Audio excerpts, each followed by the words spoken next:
Athens and Limestone County are older than the state of Alabama.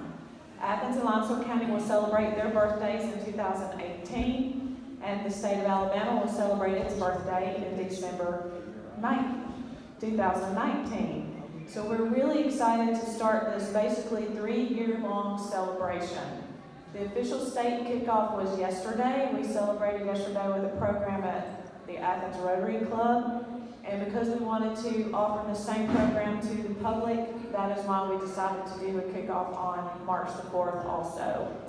We have passed out cards. If you didn't get one, there's some cards in the back that have a Facebook page and a website.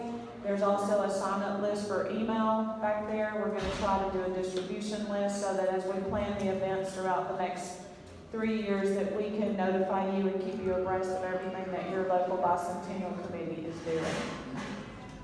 We're very, very fortunate to have Dr. Harry Joyner and our archivist from Limestone County, Rebekah Davis, to do our presentations today. Dr. Joyner will be speaking about the early days of Alabama, leading up to the beginning of Limestone County and Athens, and Rebekah will then pick up and talk about the early days of Limestone County and Athens. Really quick thing, because I like to push people visiting our square. We're very fortunate to have a very beautiful historical square in Athens. Athens is our county seat and kind of the heart and spirit of our county, in my opinion, and I'm sure many of you also. If y'all don't know, I'm the executive director for Athens Main Street, which was formerly the Spirit of Athens. My name is Melanie Newton, and I'm excited to be here and serving on the Bicentennial Committee. So we have a few merchants around the square today that are featuring Made in Alabama and Made in Limestone County items in their stores. We also have restaurants that are doing some special menus today. So I invite you, when we're finished with the program today, to walk our square, check out our shops, our merchants, and see their Made in Alabama and Made in Limestone County and Athens items. And to also enjoy a meal at our local restaurants. We are very fortunate to have a thriving downtown. And without any further ado, I will turn it over to Dr. Joyner. Thank you. Thank you. I want to thank everyone for turning out today, and I hope we all learned something new about Alabama. Some of us have some understanding. I understand I have 25, 30 minutes to talk about 200 years of history, but I'd like to start off a little bit in prehistory before I begin with the colonial period, and point out that what do you think was the first land to appear in Alabama? We're told that the earth, is 4 billion years old, and that water covered the earth for most of that period. The first land to appear in Alabama was about 600 million years ago, and it was the Appalachian Mountains. That's the first land that we have. The Piedmont Plateau, which is in east central Alabama, appeared about 500 million years ago. And the youngest part of our state is about 1 million years old. Mobile and Baldwin counties, so that's about as young as it gets.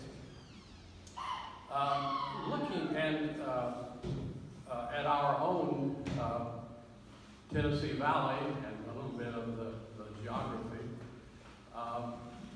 the Tennessee River begins near Knoxville, Tennessee.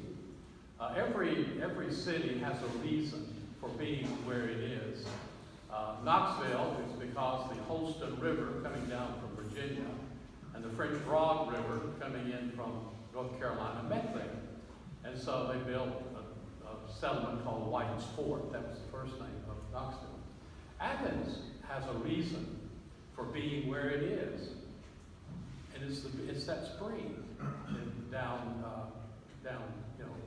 from the square. Huntsville, of course, has a reason why it is where it is. It's the big spring. So, and with Decatur, that was Rhodes Ferry, that's where you took the ferry. So when you look at these towns in Alabama, Tuscaloosa, it was built at the falls, near the falls of the Black Warrior. In other words, you couldn't go any farther up than Tuscaloosa. The Tennessee River is interesting in that it is one of the few rivers that actually flows south and then changes its mind and starts going north. We live in what's known as the Big Bend region of the Tennessee River, and it is called this great valley, fertile valley that we have, and we ask ourselves, where is the valley?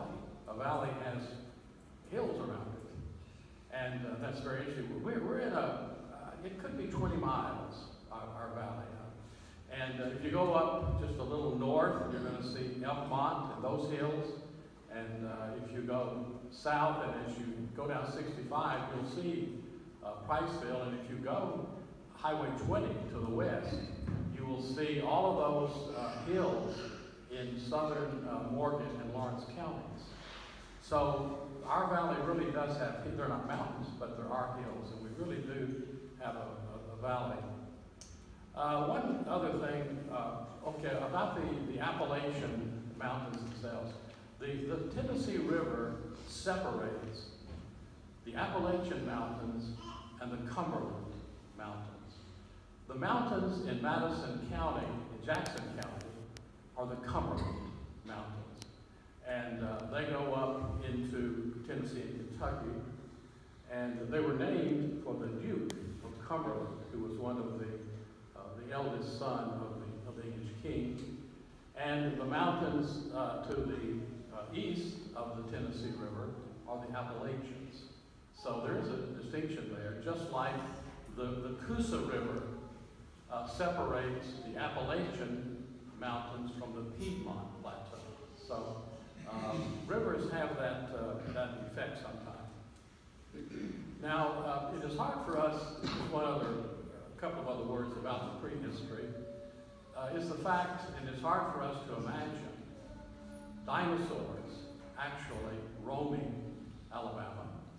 But the main dinosaur in the Smithsonian is 55 feet long. It's a Basilosaurus. It's from Alabama. And it's hard to imagine these creatures that once roamed here.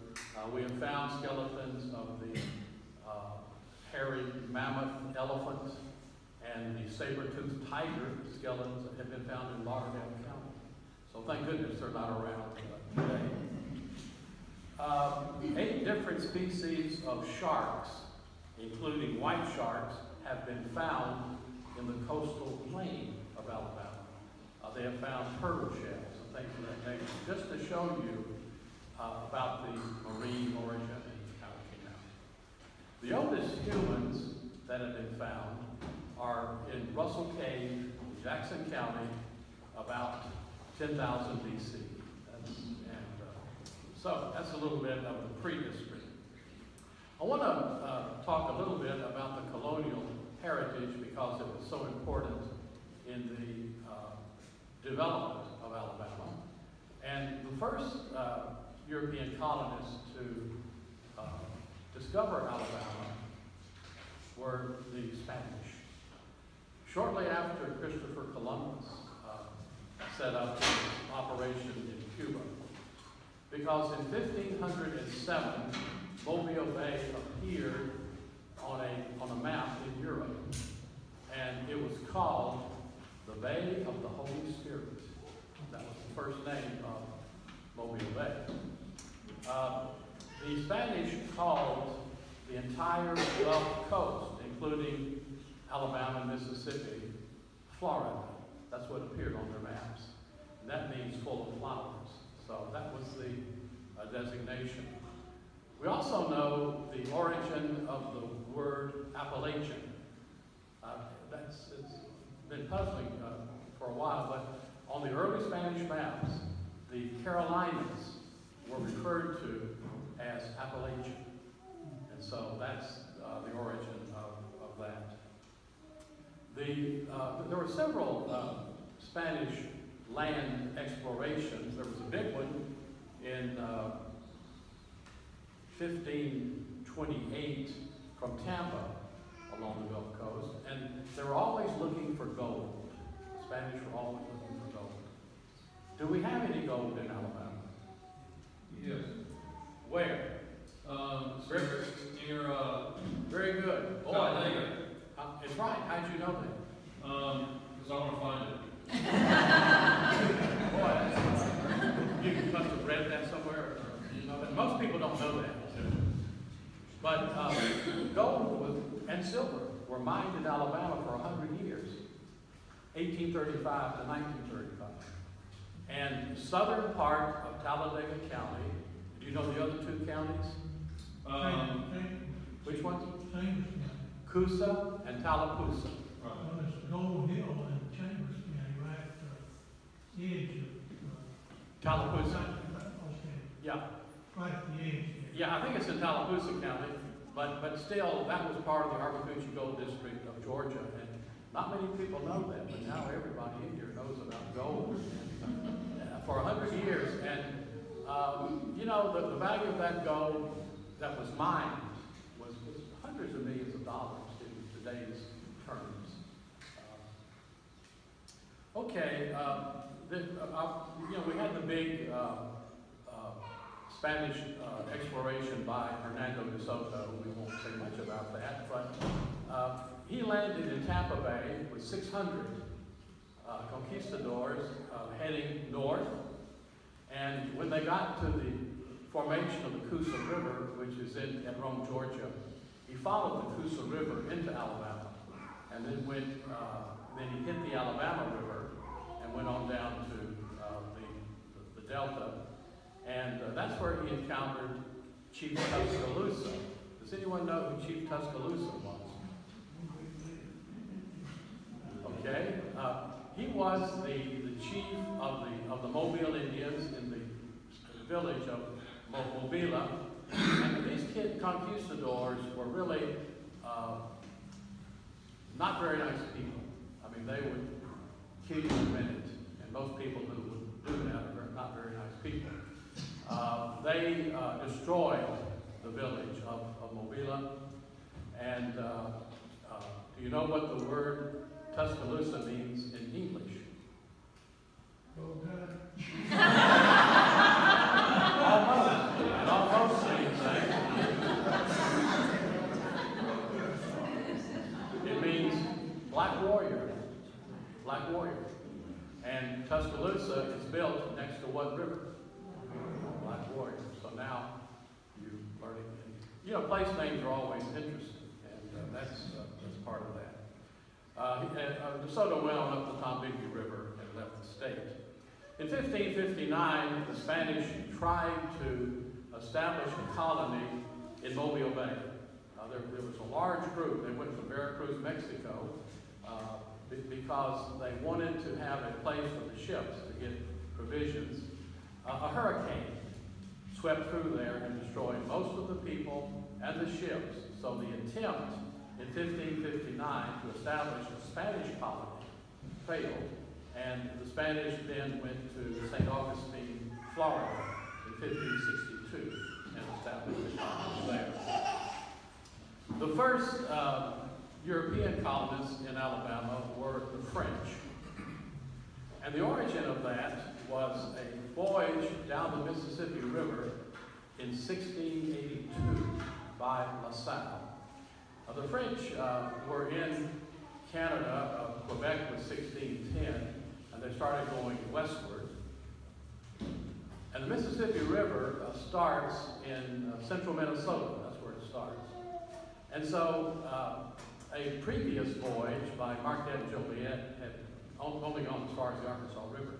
So La Salle went all the way down to the mouth of the Gulf of Mexico in 1682. When he did, he claimed all the land on both sides of the river for France. And that's the origin of French Louisiana, was that particular claim. In 1698, the French wanted to build a colony at the mouth of the Mississippi River. so that they could have a claim. You know, the Spanish were down there, they wanted a colony. And so they chose two brothers from Montreal, Canada. The last name is Lemoine, M-O-Y-N-E. If you go to Montreal today, there is a church called Bon Secours. And as you know, that name is very familiar down around the Gulf. It's a church, and outside that church, there's a statue, a big statue, to Jean and Pierre Lemoine, who led 250 Frenchmen to establish a colony at the mouth of the Mississippi River in 1698. The problem was, he saw that this was a floodplain, you know, you couldn't do it, because he didn't go up the river. I mean, New Orleans is, what, 50 miles or so up the river. So his group went to Biloxi first, and then in 1702, the first European colony in Alabama was a 27-mile bluff. It was up the Mobile River, 27 miles. Now, this was the home of the Mobile Indians. If you've ever wondered where the name Mobile comes from. They call themselves Mobila, and that word means to paddle. These people were in canoes all the time, getting all the stuff from the rivers, etc. But the French can't speak too well, so they couldn't say Mobila, they said Mobile, Mobilia, and eventually you got anglicized to Mobile. So that's the origin of that word, Mobile. They moved to the present day location in Mobile in 1711 because of disease in the place. You know, swamp malaria, who knows what. But if everybody's dying around you, you might want to leave town too. So they did that. It was at this time that they brought from France what's known as the cassette girls. A cassette is a small trunk. So the first colonists, they sent over the men to build the houses, etc. And then they sent these young women from France to establish a colony. The first boundary, and we're going to be looking at boundaries, we're going to see how Alabama got its present day shape. I think that's a very important thing to take away today. The first boundary was 1720, and it was the Perdido River to separate French Louisiana from Spanish Florida. So that was our first boundary. The first slaves were introduced into Alabama in 1721 by the French. And the reason was this was a proprietary colony, Mobile. It was the king leased it to a couple of different men, and they had to make money. And so that's when the first slaves appeared, and that's where they appeared. Mobile was capital of French Louisiana until 1724, when New Orleans was built.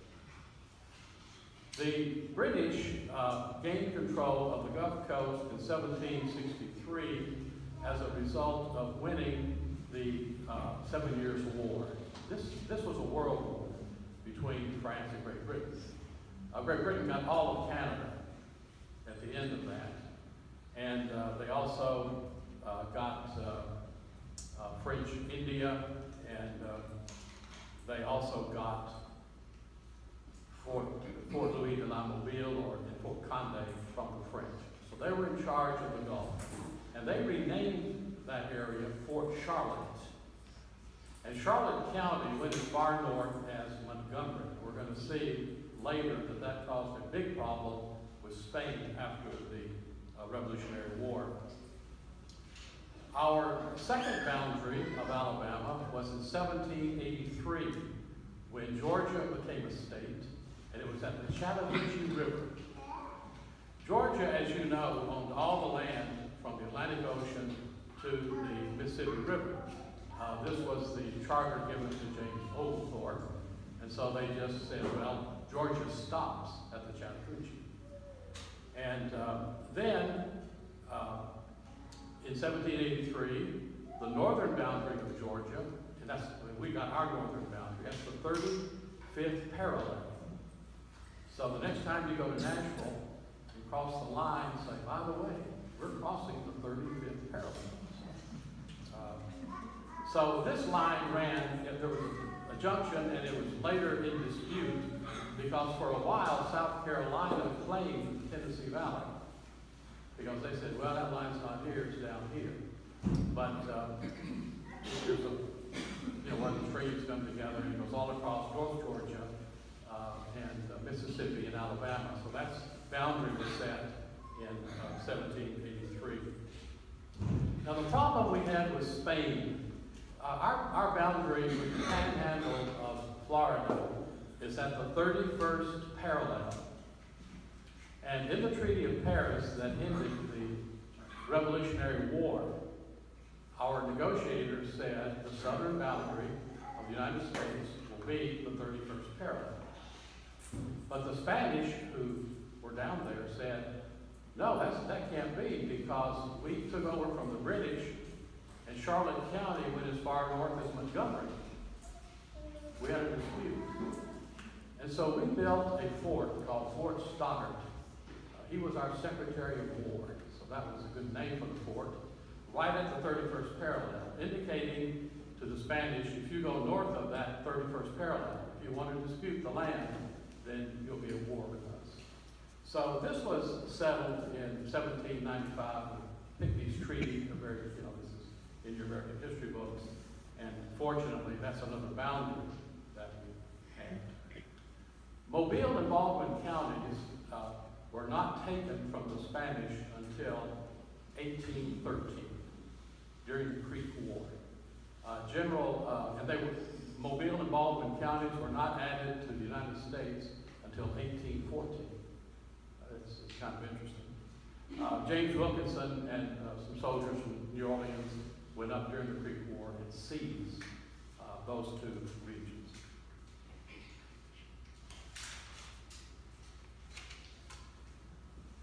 Now, Georgia sold its western lands, and I won't mention the Yazoo. I think she talks a little bit about the Yazoo land fraud, but sold it to the United States in 1802. So the next boundary of Alabama was established, and it went from the Chattahoochee River, which starts around Russell County, up to Nickajack Mountain in Jackson County. 3 states come together on Nickajack Mountain: Georgia, Alabama, and Tennessee. The name is from a Cherokee village, the village of Nickajack in Jackson County. We have a Nickajack Lake. When you go to Chattanooga, there's a Nickajack Cave.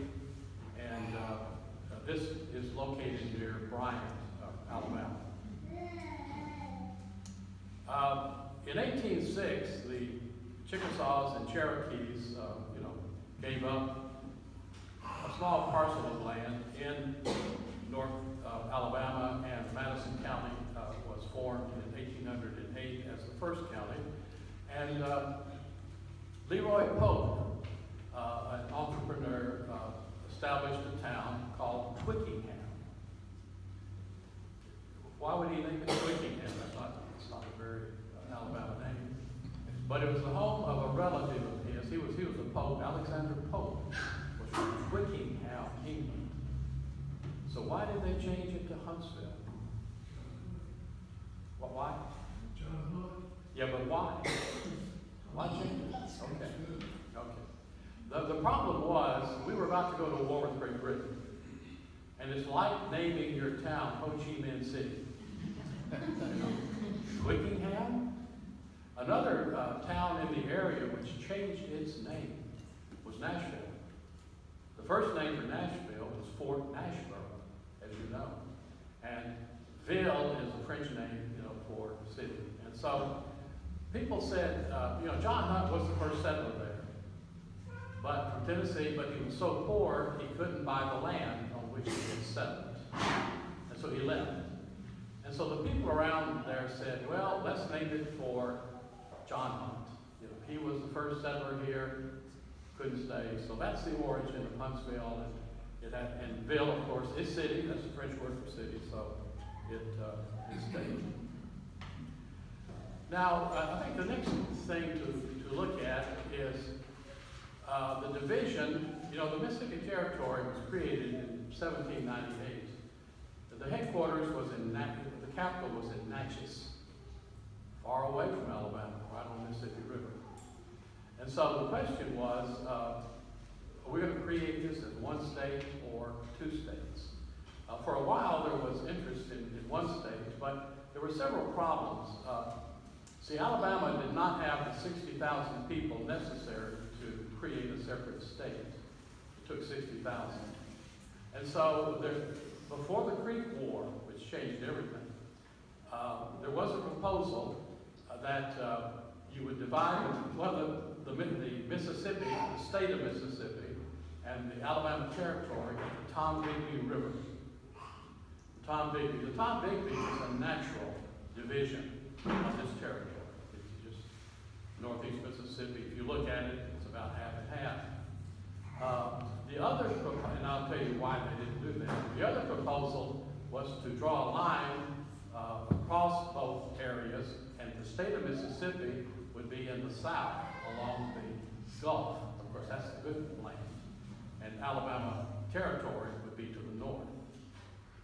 The Creek War intervened, and after the Creek War, millions of acres were opened up, and we did get the 60,000 people needed for statehood after that. But the state of Mississippi was created in 1817, and it was an unusual boundary. The people in Mobile did not want to be part of Mississippi. And I think the people in Mississippi might have been afraid that because Mobile was so large, that it might become the capital of Mississippi. And you also had a lot of settlers in the lower Tom Bigby area, and they didn't want to be in Mississippi. So, rather than use the Tom Bigby as the boundary, they drew a line between Dauphin Island and an island that belongs to Mississippi called, in French it would be Petit Bois. Some people down there, that means little forest. And the reason, we have a great pine forest. And if you ever go down Dauphin Island, you'll see all those pine trees going from Texas all the way to Georgia, this great Gulf pine forest. But people down there, they call it Petit Bois, I've heard that name. But they drew a line between Dauphin Island and that island, up to Washington County, and then up to the Tennessee River. And so Alabama then got its shape that way. That was the last boundary. Do you know what, for whom Dauphin Island, for what Dauphin Island is named? My students always say, fish. Is it named after the Dauphin of France? The who? The Dauphin? Yeah. And who was he? Wasn't he supposed to be the pretender to the throne? That's exactly right. And so it is named for, and it stuck. It's named for the oldest son of the French king who was heir to the throne. So we'll see when in doubt what to name something. We talked about the Duke of Cumberland and the Cumberland Mountains. Name it for your boss or your wife. That's always good too. We know that Anniston, for whom is Anniston named? It was first called Annie's Town. And the guy who started the Woodstock iron business down there after the Civil War named it for his wife, Annie. And you know how people call Annie's Town, and so it got to be Anniston. That's the origin of that. During the territorial period, we had we had several new counties created, and there were a bunch of them.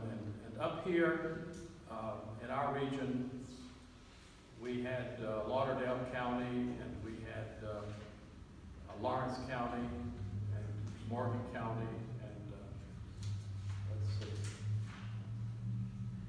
Limestone. Up here, there were the capital of the Alabama Territory was at St. Stephen's. St. Stephen's, The Spanish had established that. They would call it Saint Esteban, but we changed it to Washington County, and it was our territorial capital, but it doesn't exist anymore.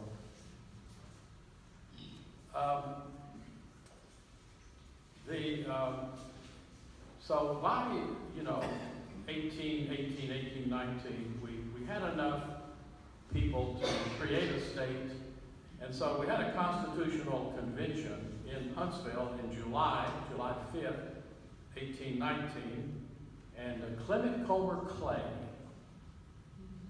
was the person who drafted the Constitution. Anybody? He's one of the most important political figures in Alabama's history. Not many people know about him, but he held more offices than any other person in Alabama's history. He was the first Supreme Court justice. He was a governor.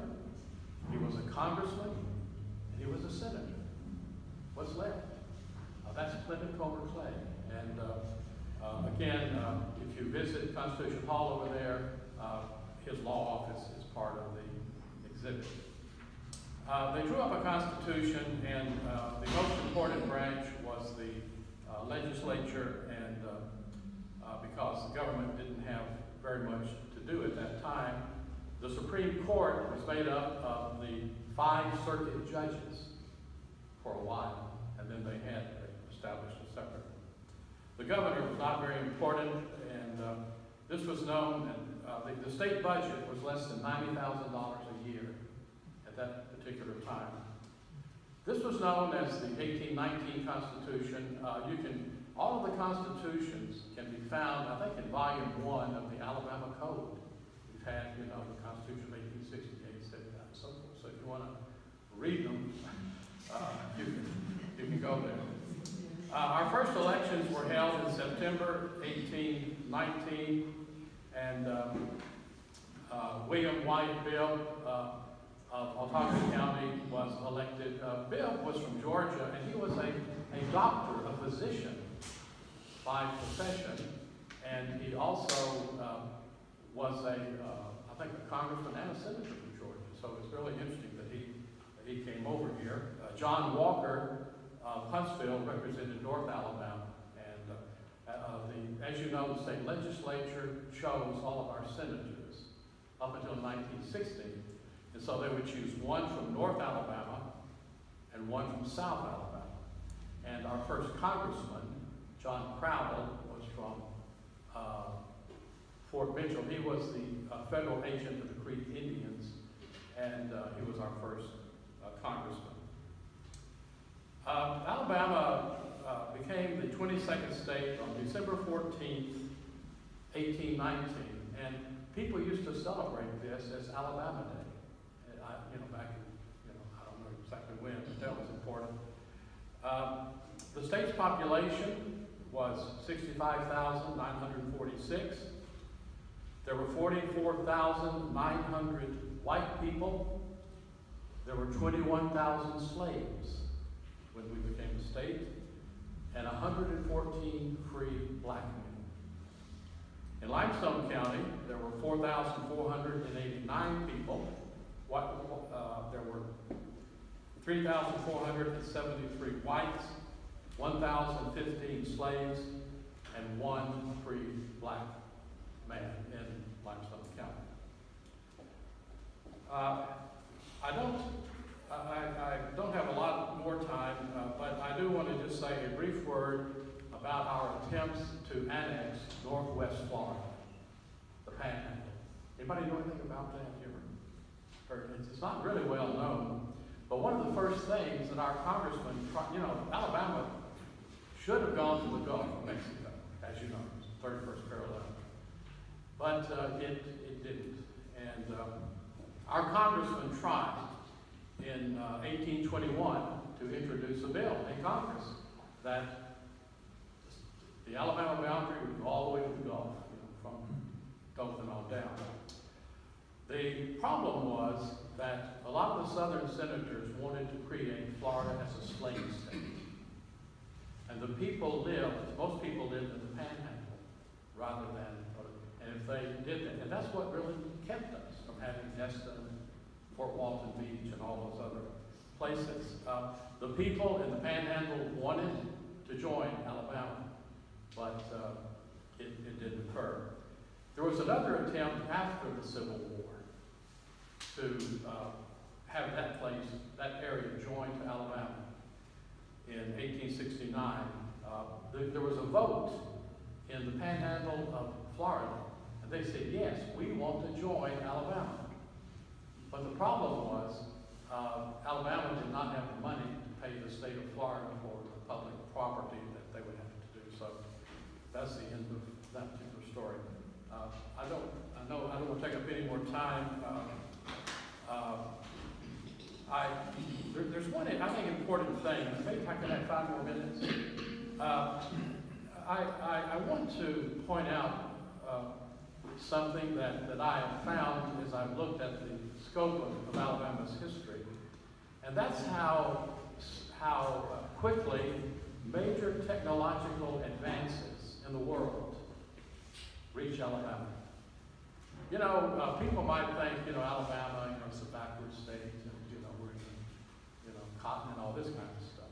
But listen to this, and I've been impressed with how quickly technological advances come to this state. The steamboat was invented in 1807, by Robert Fulton, 1807. By 1817, there were steamboats on Alabama's waterways. And steamboats were even built in Mobile. The steam engine was developed in Great Britain in the 1820s. In 1830, we had a line going from Tuscumbia to Decatur, a railroad. That was our first railroad, 1830, around the shovels, from how quickly that came together. We had the first canal in the South that was built on the north bank of the Tennessee River around the Muscle Shoals in 1834. We had a medical school in 1859 in Mobile before the Civil War. In the 1890s, the Alabama Polytechnic Institute in Auburn had the South's first veterinary science program and the first program in electrical engineering in the South.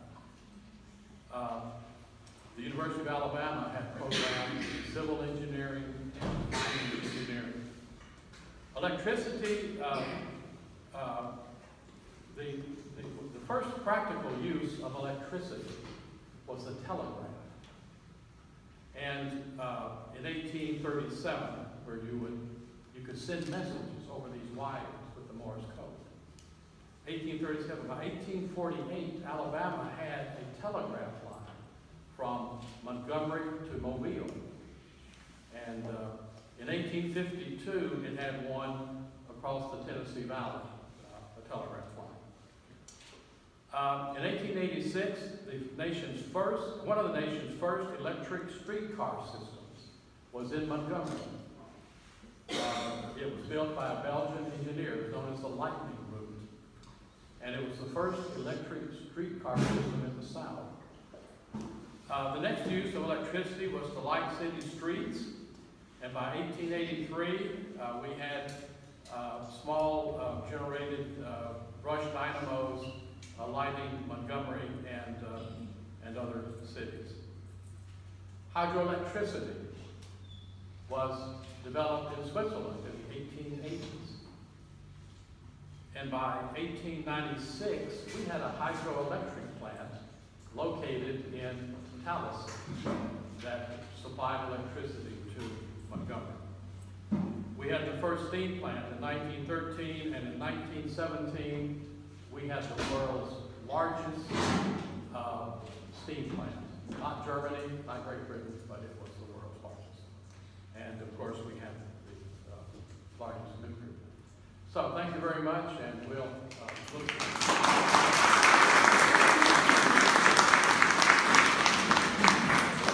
Thank you so much for that, Dr. Joyner. I tell you what, I could sit there and listen to him all day, and I'm sure we probably could if we had the time, couldn't we? I sure appreciate it, Dr. Joyner. Thank you for being here. Thank you all for being here. I'm going to take it back a little bit farther to back again, where he brought us to the modern nuclear plants. We're going to go back to our earliest places, earliest people, and earliest days of Limestone County, right up until it became Limestone County. And so, and as a part of this year's theme for the Alabama Bicentennial celebrations, which is exploring our places, and I encourage you all to get out and explore our place. We've got a beautiful day today, and many more to come when we don't have tornadoes. And so there's a lot of things. If you've never gotten out and enjoyed Limestone County, do it. You would be amazed what's in your own backyard, literally. So we're going to start with a little bit about Limestone County's native people. And the interesting thing about Limestone County in this area, now I'm going backwards, here we go, is that the way the Chickasaws and Cherokees came here, and you see some early drawings of a Chickasaw warrior and Sequoia, who was a Cherokee who actually invented the Cherokee alphabet. The Limestone County area was a battle zone. The Chickasaws came, they were mostly in the Mississippi areas, but they migrated eastward. And I don't know what this is doing to me now. But they migrated eastward, and then the Cherokees, they were in the Georgia and Tennessee areas, and they started migrating westward as they were seeking hunting grounds, farming grounds, and so on. And where that clash tended to take place was right here in the Great Bend of the Tennessee River. And so they were, now the interesting thing about the Chickasaws, I think it might have been kind of nice to be a Chickasaw women because they were a very matriarchal society. The women ruled the roost. They controlled the crops, they controlled, yeah, don't look at me like that, Nathan. So they controlled the crops, they controlled the homes and so on, while the men went out and they were very much warriors, and they battled fiercely with the tribes around them. The Cherokees were also farmers and hunters, and there was a lot to hunt here. I mean, there's a reason why we have an elk river. This place just used to be thick with elk.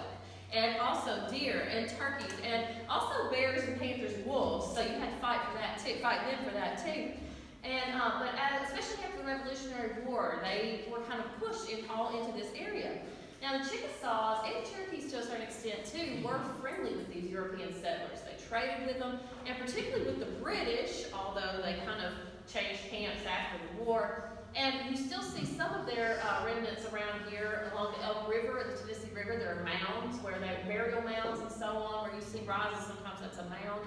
Also, what is now French Mill Creek used to be called Meat House Branch, because there the Native Americans had a spring house that they kept their meat in, and so it was named Meat House Branch for a long time. As they worked with the federal agents here in this area, the federal U.S. government was very intent on making them, I guess you would say, more domesticated. They gave the women looms, they gave the men plows. They wanted them to literally beat their swords into plowshares and become more Americanized and adopt these mainstream American values and religions and so on. And you know, the more the Chickasaws and Cherokees worked with the European settlers, the more it kind of started to backfire. And so they fought alongside Old Hickory and Andrew Jackson in the War of 1812 and in the Creek War. But what they found really is that no good deed goes unpunished, because ultimately they ceded more and more of their land to the U.S. government, and Old Hickory was the one who sent them all out west during the Great Removal, or the Trail of Tears. So let's talk a little bit about these European settlers. And Dr. Joyner's already gotten us started with some of that. All this pink was France. Beginning in 1682, when the Louisiana Territory was established. You know, I think if we really wanted to, we could probably have 6 flags over Limestone County right here, and my kids would probably love that. We could have a very appropriate ride called the Cyclone, and that would get us started, because we've had so many people stake their claim on this area, and you can see what is now Alabama is right here in the middle of this Louisiana Territory. And of course, that was over 100 years after DeSoto first came through here, and he would have been the first European conquistador, as said, that came through here. Then, following in 1763, France ceded this land to England, and then Great Britain claimed control over it. Even through the American Revolution, they still said this was theirs until they finally begrudgingly acknowledged U.S. independence of their claim to the land in 1782. And then, as Dr. Joyner said, a year later, this area was officially became part of Georgia. And so in 1785, Georgia sent a whole batch of men down the river, 80 men. They named this area, and all of North Alabama was named Houston County. And they sent a bunch of men down here to come settle it. And so these 80 men got piled in flatboats, paddled down the river, and came here to set up local government. They camped out, and they set up camp in what is today Lauderdale County. They elected a guy named Valentin Sevier to be their representative in the state legislature of Georgia, and they stayed here all of 20 days before the Chickasaws drove them out. And one of the early histories of Limestone County says, the account does not state whether Mr. Sevier served out his time or drew his pay. One way or the other, though, they hightailed it out of here. And then 10 years later, this area became part of the great Yazoo land fraud of 1795. This was a major scandal in a brand new country, where what happened was the legislators of Georgia, several of them were bribed to sell off big patches of land to 4 companies. It was 35 million acres of Georgia's western sections, which is today Mississippi and Alabama. And that they sold 35 million acres for $500,000. Some of y'all may have houses worth more than that. Don't raise your hand, we don't want to know. But they all of this area you can see. And the northern section was the Tennessee Company. That was let me give my numbers right, 3 million acres of land in North Alabama that was sold for a whopping $46,000. Well, George Washington thoroughly denounced the sale. All of these men ended up being excluded from ever running for legislator again. The sales were reversed, and they drove people out who were attempting to purchase this. And you can also see in this map too, where he was mentioning about the 31st parallel, you can see that southern part of Alabama is all called West Florida, and that kind of gives you an idea of what that looked like at that time. Well, in 1798, the Mississippi Territory was established, which included all of today's Mississippi and Alabama. And by 1805, the Chickasaws had a very clearly defined land that was protected as theirs, and you can see where that would have shown up in North Alabama. And where you see right here, this line, this diagonal line, cuts right through, cuts Ardmore off of the rest of Limestone County, and everything west of that line was illegal for white folks to settle. But the problem is, that blue section was Madison County, and folks often didn't know if they were in Madison County legally or if they were in Chickasaw territory illegally. And so by 1809, there were over 5,000 squatters on all of these Chickasaw lands through the Mississippi Territory. Well, who were these intruders? And the first one that we know of that came was Jim Craig. And in 1800, he camped right up here near Big Spring. And the early history says he remained only 3 days here, not liking the temper of the Indians as manifested by their maneuvers. So he hightailed it back to Tennessee with his scalp intact. And but then in the fall of 1807, a whole batch of settlers piled in flatboats in East Tennessee, paddled down the Tennessee River, up the Elk River, and landed at Buck Island. And sort of fanned out from there, and where you see this highlighted area is where most of them lived. And they were all, as you can see, west of the line. And the first guys who built a cabin there were brothers, William and James Sims, on October 3rd, 1807. And so this whole group of folks was called the Sims Settlement. And you would recognize a lot of the names of the folks who settled there because you still see them in our phone book. Well, if anybody used a phone book, you can still see it when you Google white pages today. Reedus, French, Black, Catshaw, Greenhaw, as a lot of these names that we still have today were some of these first folks that came with the Sims. And they came here and they started a life. They planted corn. A guy named Thomas Reedus built a mill on Whitty Creek. A guy named James Ford started operating a ferry back and forth across the river near Prospect. And Elizabeth Sims, one of their wives, got a job with the government, teaching the native women how to spin and to weave. She got paid a full $15 a month plus 37.5 cents a day for room and board, so she made it pretty good back then. They hunted, just like the Native Americans did, and they caused problems too, but one guy, his name is James McKinney, one day he went out and killed 15 deer, And he came in and he hung them all up on the woods. And they went in and then he went home to his wife Lila. When he walked in, he said, "Woman, go clean up them deers and put them in the meat house for me." And she looked at him and said, "Oh no, you didn't." And she never did. They sat out there and rotted in the woods.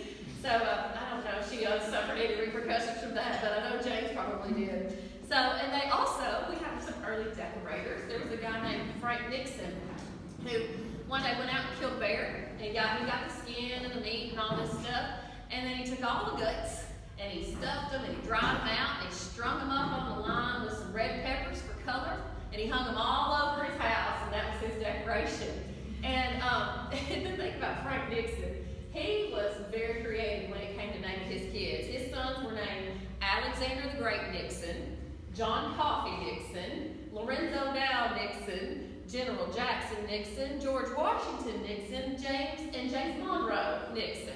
And apparently, at least one of them decided to keep the trend going because he named his son Liberty Independence Nixon, and that was our first county school superintendent. So not only that, but they did what was come naturally, and the first white baby was born here in 1808 in November. His name was George Whitty. And they also built communities, and you can see I've highlighted a couple on this map. One was Barksville, which was north of Athens in the New Garden area. And the folks who lived there stripped bark off the chestnut oak trees and used that to make roofs, and they made little cabins and shanties. It wasn't much to them, but they had bark over it, and so it kind of became known as Barksville.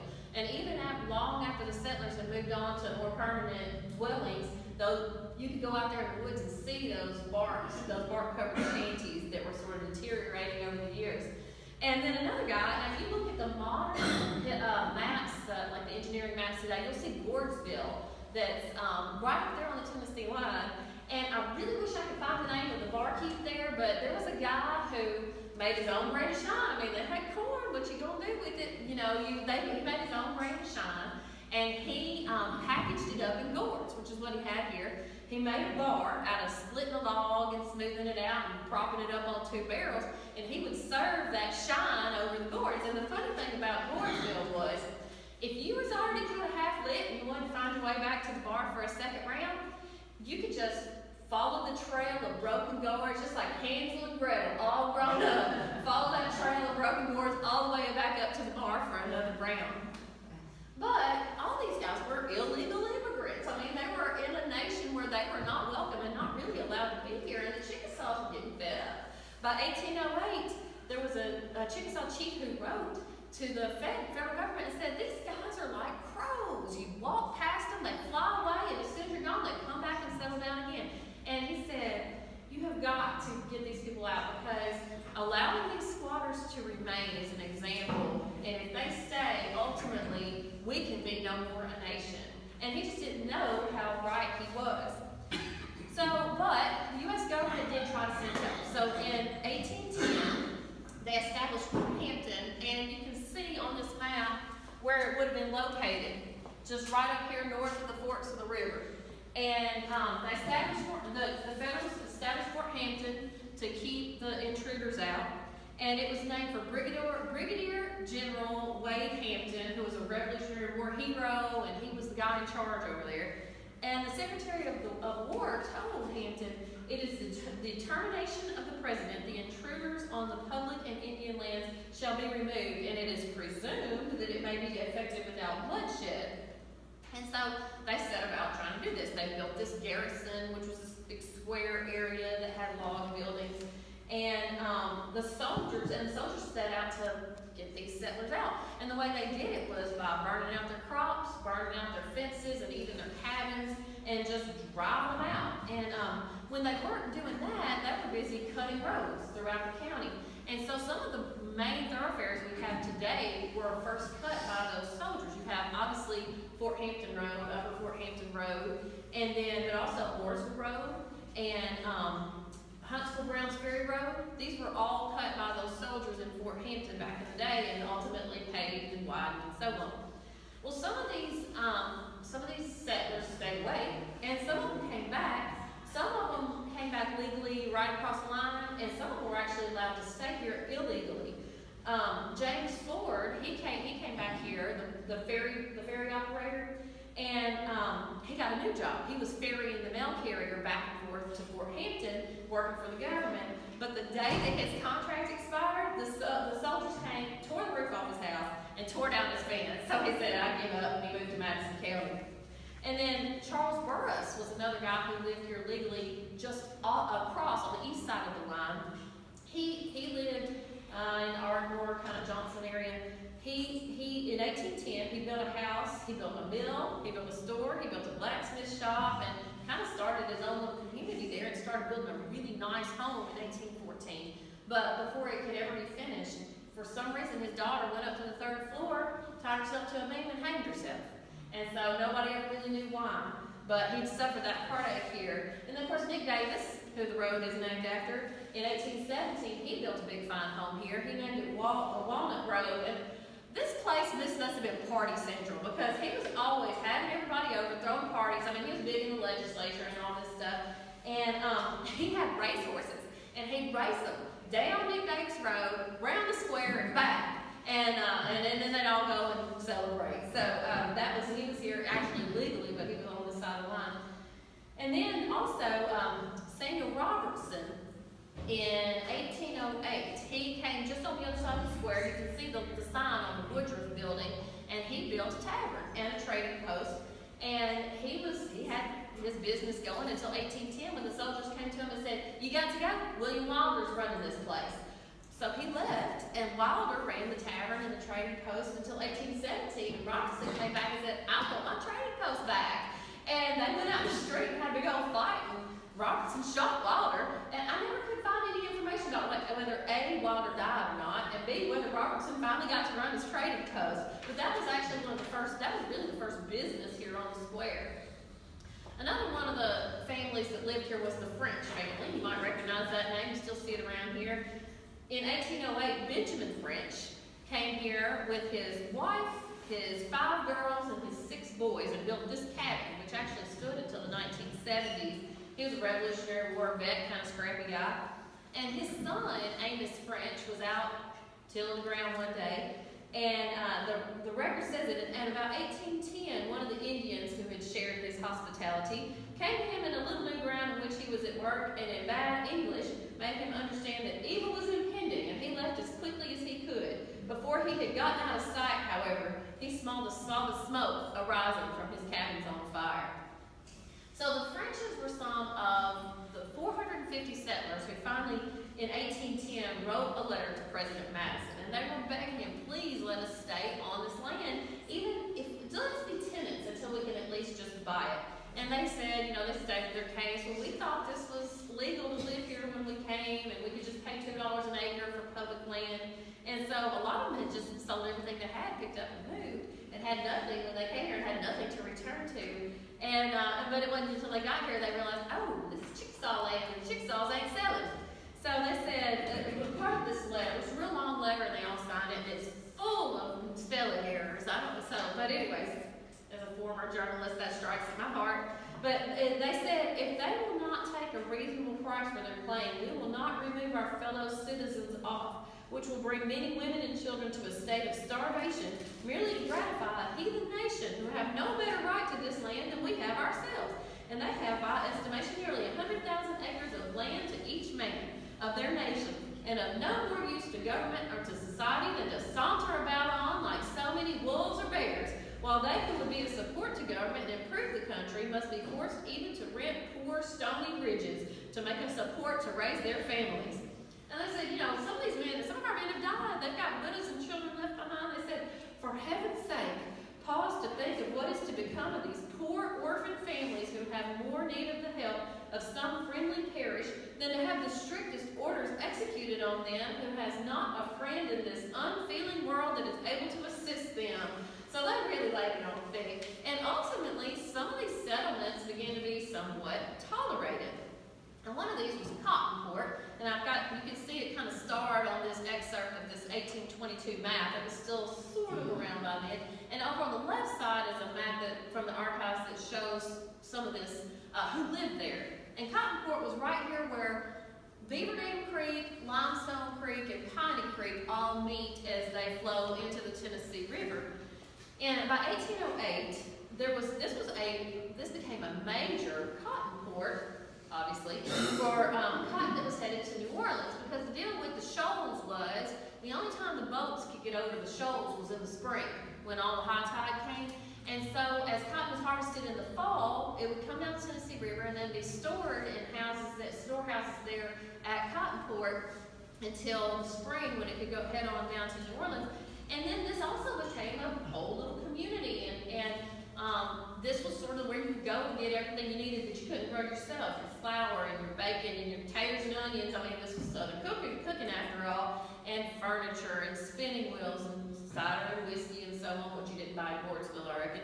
And at one point, up to 300 people lived there, and they had schools and churches and businesses. Hiram Higgins, who designed Founders Hall, he built the first brick home in the county there in 1818 with 400,000 bricks, which were probably, handmade, maybe by enslaved people he had there.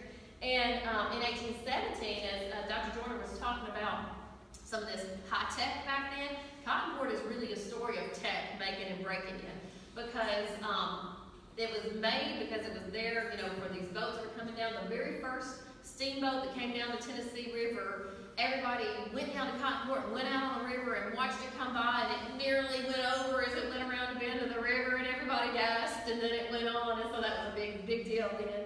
And but ultimately, what made it broke it, because the canal was built in through Muscle Shoals, and so there was no need to wait for the high tide anymore. And of course, the railroad came through. Brown's Ferry became a big port as well. And then there was malaria and so on, that sickness there. And today, you won't even be able to find Cotton Port because it's been flooded. It's under TBA backwaters from when the dam and the Wheeler Lake was created.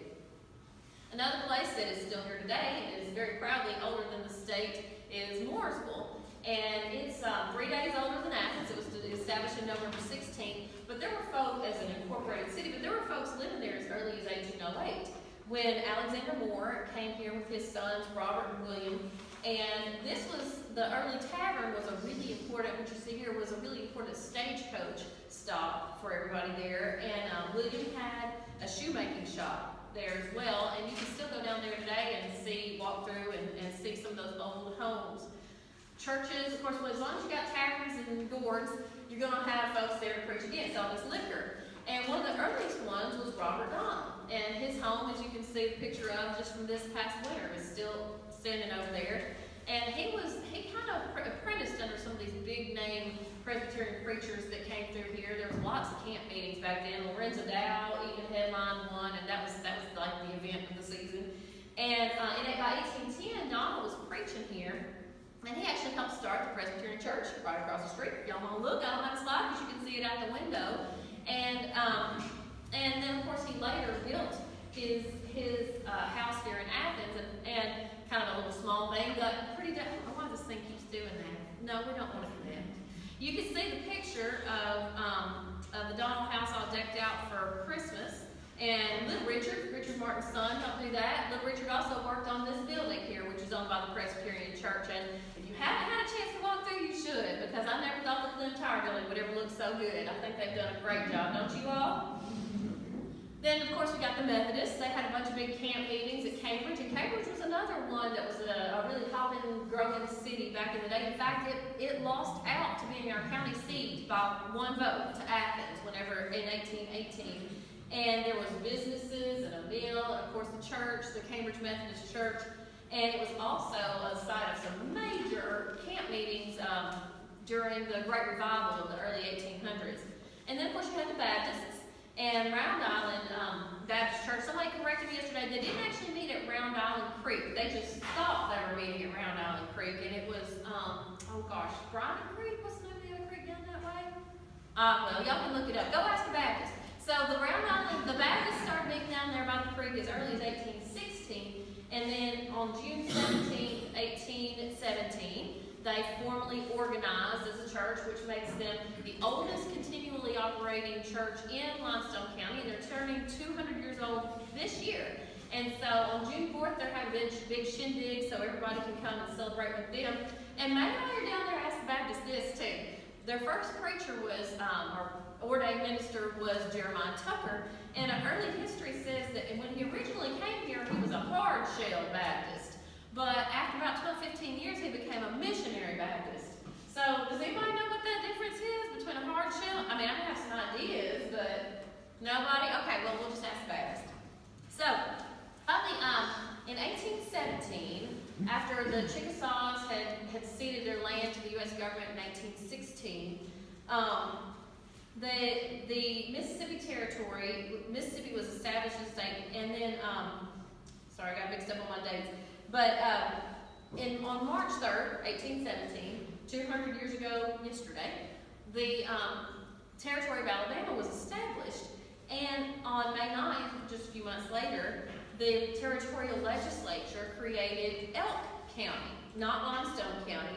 And actually, there was no governor in Alabama yet, so the governor of Mississippi had to sign off on this order that named Elk County a county, and Fort Hampton was its capital. And you can see how the borders went back then. Back then, of course, Madison County still had that triangular shape. And what was the Chickasaw line became the border, the eastern border of Elk County, and then minus Doubleheads Resort, it went all the way over to what is Lauderdale County. And they named some of their first officials, and of the justices of the quorum, which would have been kind of like today's county commissioners, one of them was George Wilder, who was the son of the tavern owner William Wilder. Another one was Thomas Reedus, who was the miller from the Sims settlement. And then the justice of the orphan court was Thomas Bibb, who later became the second governor of Alabama, and he also built Belmina. And just a little aside, does anybody know how Belmina became known as Belmina? It's because of our southern accents. It was originally named, Thomas Bibb named it Bell Manor, which meant beautiful mansion, but because we all drop our R's, it became Belmina, and over the years, it just became Belmina, and that's why it's called that today. And then finally, on January 26, 1818, Alabama Territory dissolved Elk County. And on February 2nd, 1818, the land went up for sale here. And it was so, I mean, it was such a big deal that all the banks in Huntsville ran out of cash on hand. And some of this land sold for as high as $78 an acre. But for most folks, they bought land for $2 an acre, and they could finance it with, I think, 10 cents an acre down or something like that. And 4 days later, on February 6th, 1818, we were finally legal. Limestone County was established, and actually, I did not know this myself, but Limestone County and Lauderdale County you could call twin counties, because they were both established on the same day, both just cut out of Elk County. And then, of course, Limestone County, this is what it looked like in 1822, and it's pretty much what it looks like today, except if you look real close, you can notice it's the forks of the River Pink. That's because they were part of Lauderdale County, and they didn't become part of Limestone County until about 1823, I think it was. So, we have a twin county. They'll be celebrating their birthday, same as us. Actually, if you want to get technical, we have octuplet counties, because there were 8 counties that all celebrate our 200th birthday on February 6, 1818, but I'm sure our party will be much better. And the reason that they named it Limestone County is because of Limestone Creek, which was named for all the limestone bluffs, and was renamed from the Indians' original name, which was Black Creek. And that was so named because all these deep swimming holes in Limestone Creek were so dark blue they were black in the sun. So, that gets us to today, where we're celebrating, and this is my slide from yesterday, so obviously y'all know about the launch event, but I do want y'all to know 2 things. We're going to be celebrating for a while. Our birthday isn't until 1818, but we're joining the state celebration, which is 1817 through 1819. And so if you want to know more about what we are doing here in Limestone County, you can go to limestone200.org. You can like us on Facebook, facebook.com/limestone200. And if you haven't already today, if you want to keep up, we're going to do an email list. And if you want to learn more about what we're doing as we're doing it, and volunteer to help us with any of these events and be a part of this big party, come on, it's your party.